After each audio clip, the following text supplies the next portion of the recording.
Olá, este é o Por Dentro da Política e eu vou conversar com o deputado Carlos Gianazzi, do PSOL.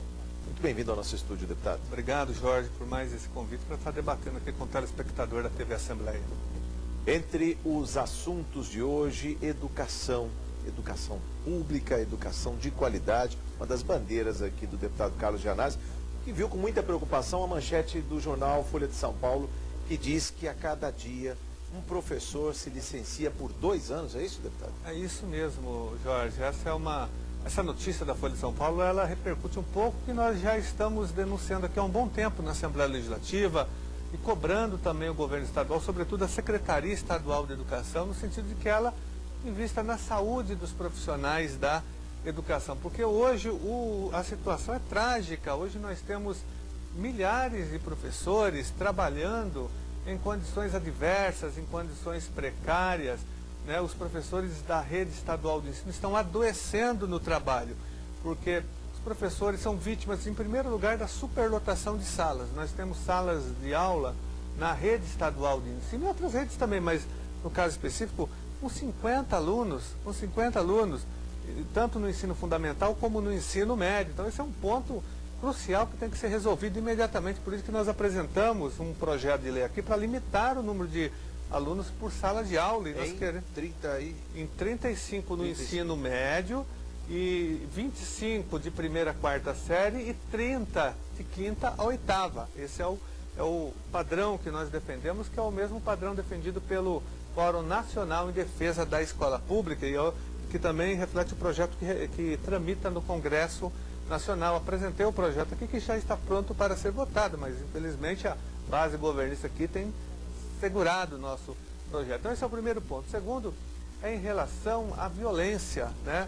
Hoje a sociedade está mais violenta, isso reflete na escola também.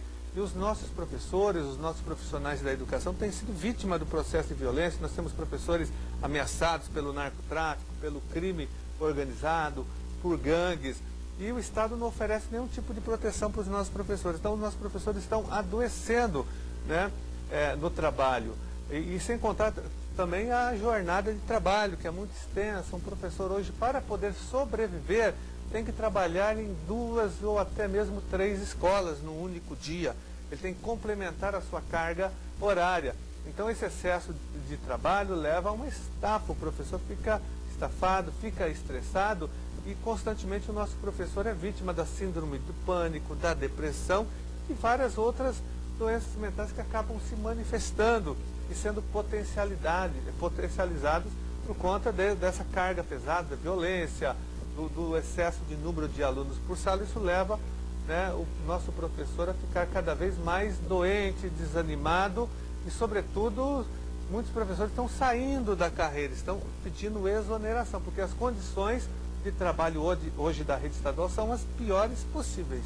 O jornal Folha de São Paulo traz o relato pessoal de um professor afastado e o diagnóstico de disforia, que vem a ser ansiedade conjugada com depressão e inquietude. O que leva a todo esse estado de coisas na vida, na carreira de um professor?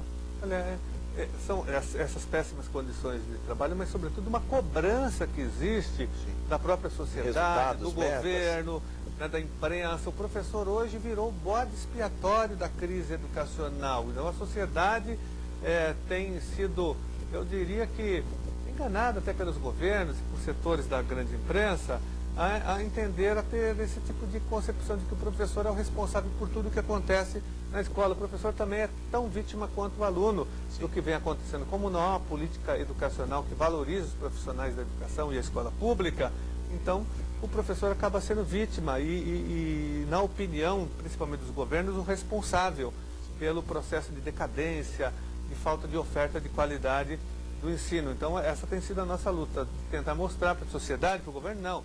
O professor tem que ser valorizado do ponto de vista salarial, do ponto de vista das suas condições de trabalho, do ponto de vista da sua carga horária, para que ele possa oferecer um ensino de qualidade.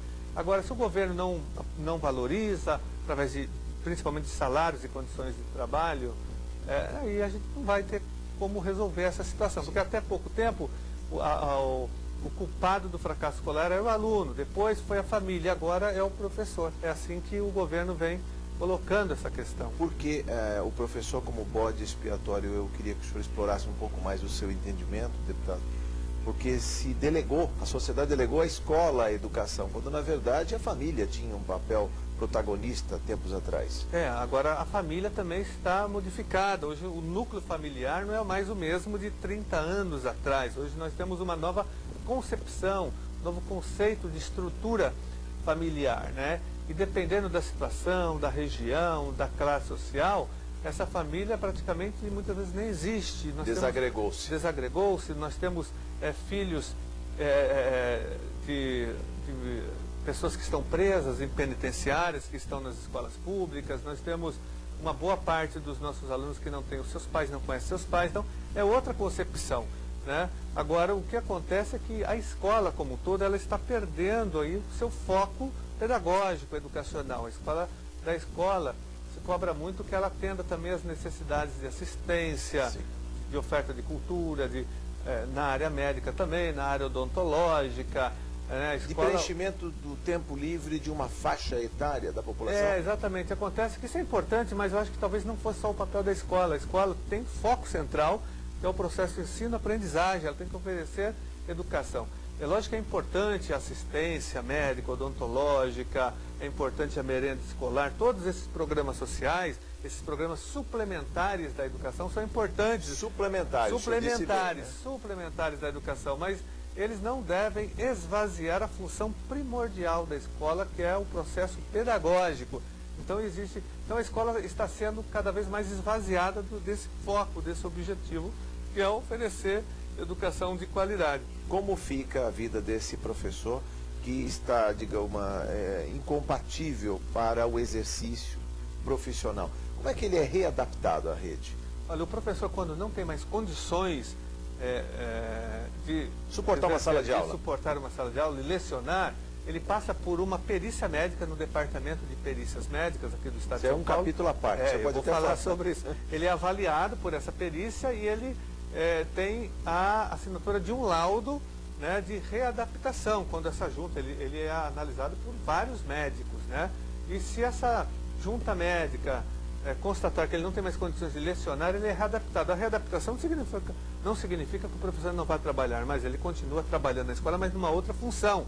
Nós temos muitos professores na rede de ensino com problema de voz, né, de problema de fono, por conta de 50 alunos por sala, não tem microfone, não tem nada. Então o professor dá aula em 3 escolas, começa a trabalhar às 7 da manhã e termina às 23 horas, então ele vai ficar com calo na voz e não vai poder mais lecionar. É isso que vem acontecendo. O senhor tem um projeto nesse sentido, que trata da questão de fono, não é? Tenho, apresentei um projeto de lei já há um tempo aqui na Assembleia Legislativa para obrigar o Estado a orientar os professores nessa questão vocal, porque o professor não recebe nenhum tipo de orientação de como ele deve cuidar da sua voz, né? E no nosso projeto nós também colocamos essa questão da superlotação, que tem que diminuir, senão não adianta, né? Sim. O Estado tem que criar as condições adequadas para que o professor possa exercer a sua profissão. Então o professor readaptado, ele não para de trabalhar, ele fica trabalhando numa outra função dentro da escola, ou numa biblioteca, quando existe biblioteca. Já aproveito aqui dizer que as escolas do Estado não têm nem sala de leitura, nem biblioteca, uma outra que tem, mas esse professor fica, quando tem a biblioteca nessa sala, ele fica ajudando no trabalho de secretaria, ele fica numa outra função, mas não em sala de aula. Mas acontece, Jorge, que tem muitos professores trabalhando adoentados na rede estadual de ensino, porque o departamento... Ou seja, os números são subestimados, então. Exatamente. Tem muita gente trabalhando doente. Tem muita gente trabalhando adoentada, principalmente por questão de voz. Até porque o departamento de perícias médicas, ele é inoperante, ele, na verdade, maltrata os servidores, ele constrange, ele comete o assédio moral. Tanto é que nós estamos tentando instalar aqui uma CPI para investigar o departamento de perícias médicas, que tem, eu diria aqui, que humilhado, não são os professores, mas humilhado os servidores públicos do Estado de São Paulo, que precisam de uma perícia, de uma consulta, de um parecer, né? São humilhados pelos funcionários, pelos médicos, pela própria organização desse departamento, né? Que é considerado a casa dos horrores.